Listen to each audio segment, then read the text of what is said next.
ప్రియాంక గాంధీ గారి నాయకత్వం, మల్లికార్జున ఖర్గే గారి నాయకత్వం, జై కాంగ్రెస్.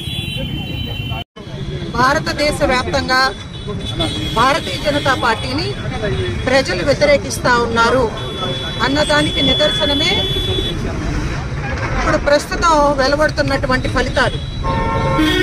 ప్రజల తీర్పు ఏదైనా కానివ్వండి, కానీ పూర్తి స్థాయిలో భారతీయ జనతా పార్టీని వ్యతిరేకిస్తూ బీజేపీ హటావ్ దేశ్ బచావ్ అనే నినాదంతో భారతదేశ అంటే ఉత్తర భారతదేశ ప్రజలందరూ కూడా బీజేపీ ఆర్ఎస్ఎస్ మోడీకి వ్యతిరేకంగా ఓట్లు వేస్తా ఉన్నటువంటి పరిస్థితులు మనం చూస్తా ఉన్నాం. గత ఎన్నికల్లో చూస్తే 2019లో హర్యానాలో బీజేపీకి వచ్చింది 40 స్థానాలు మాత్రమే. మొన్న పార్లమెంట్ ఎన్నికల్లో వచ్చింది 5 స్థానాలు మాత్రమే. కానీ ఈ రోజునేదో ఫలితాల విషయంలో చాలా పెద్ద ఎత్తున సమీక్ష చేయవలసినటువంటి అవసరం ఉంది. పైగా జమ్మూ కాశ్మీర్లో భారతీయ జనతా పార్టీ ఆర్టికల్ 370ని రద్దు చేస్తూ తీసుకున్నటువంటి నిర్ణయాలు అంటే బుల్లెట్ కంటే కూడా బ్యాలెట్ గొప్పది అని నిర్ణయిస్తూ ప్రజలందరూ కూడా భారతీయ జనతా పార్టీకి వ్యతిరేకంగా ఓట్లు వేయడం జరిగింది. రాహుల్ గాంధీ గారు నేనున్నాను, ఎవరూ భయపడొద్దు, డరో మత్ అనే నినాదంతో కన్యాకుమారి నుంచి కాశ్మీర్ వరకు కూడా పాదయాత్ర చేసినటువంటి యోధుడు, ప్రజలకు భరోసా ఇచ్చినటువంటి జననాయకుడు.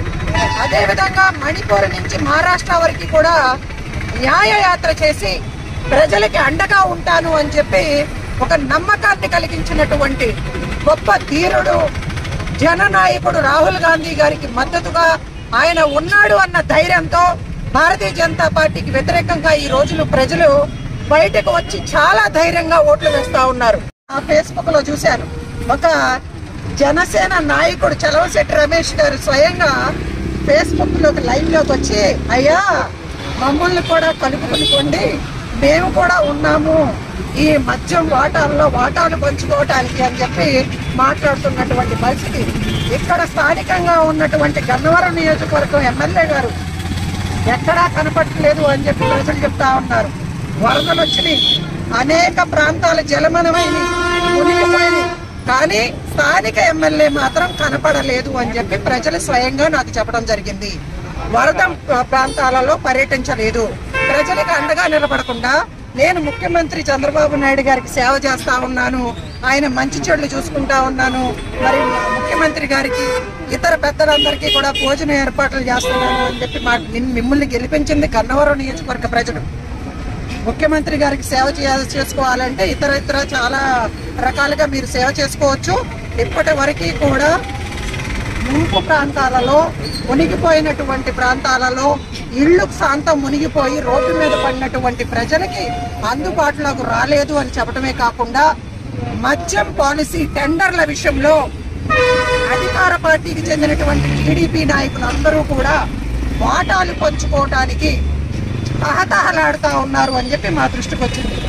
యార్లగడ్డ వెంకట్రావు కూడా ఇక్కడ ఉన్నటువంటి క్యాడర్ అందరికీ కూడా ఫోన్ చేసి, మీరెవరూ కూడా టెండర్లు వేయొద్దు, వాటాలు పంచి ఎవరెవరికి ఎంతెంత పంచాలో ఆ వ్యవహారం అంతా నేను చూసుకుంటాను అని చెప్పి స్వయంగా చెప్పారు అని చెప్పి టీడీపీ శ్రేణులందరూ కూడా గుసగుసలాడుకుంటా ఉన్నారు. కాబట్టి దీనిపైన స్పష్టంగా చంద్రబాబు నాయుడు అదేవిధంగా స్థానిక ఎమ్మెల్యే గారు కూడా వైఖరి ఏంటో తెలియజేయాలి. మద్యం పాలసీని రాష్ట్ర మహిళలందరూ కూడా వ్యతిరేకిస్తా ఉన్నాం. మిమ్మల్ని అడిగింది నాణ్యమైనటువంటి మద్యం తక్కువ రేటుకి ఇస్తున్నాము అని చెప్పి మీరు చెప్తా ఉన్నారు, కానీ రాష్ట్ర మహిళలు ప్రజలు కోరుకుంటా ఉన్నాం నిత్యావసరాల ధరలు తగ్గించండి. దసరా, దీపావళి, ఆ తర్వాత క్రిస్మస్, నూతన సంవత్సరం, సంక్రాంతి పండుగలు రాబోతా ఉన్నాయి. కాబట్టి నిత్యావసరాల ధరలు రేట్లు ఆకాశాన్ని కావాలంటే ఒకసారి మరి టీడీపీ నాయకులు, కూటమి నాయకులు అందరూ కూడా మార్కెట్లోకి రండి, తీసుకెళ్లి చూపిస్తాం. ఉల్లిపాయ ధర మహిళల కంట కన్నీరు తెప్పిస్తాము. పప్పు, ఉప్పు, చింతపండు, నూనె ఏవి కూడా కొనుక్కునే పరిస్థితులు లేవు. మీరేదో రేషన్ దుకాణాల్లో తక్కువ రేట్లకి ఇవన్నీ కూడా నిత్యావసర సరుకులు ఇస్తామని చెప్పారంట, కానీ రేషన్ దుకాణాల్లో చాలా తక్కువ సరుకు రావటం వల్ల ఎవరికి కూడా అది పంచడం జరగలేదు.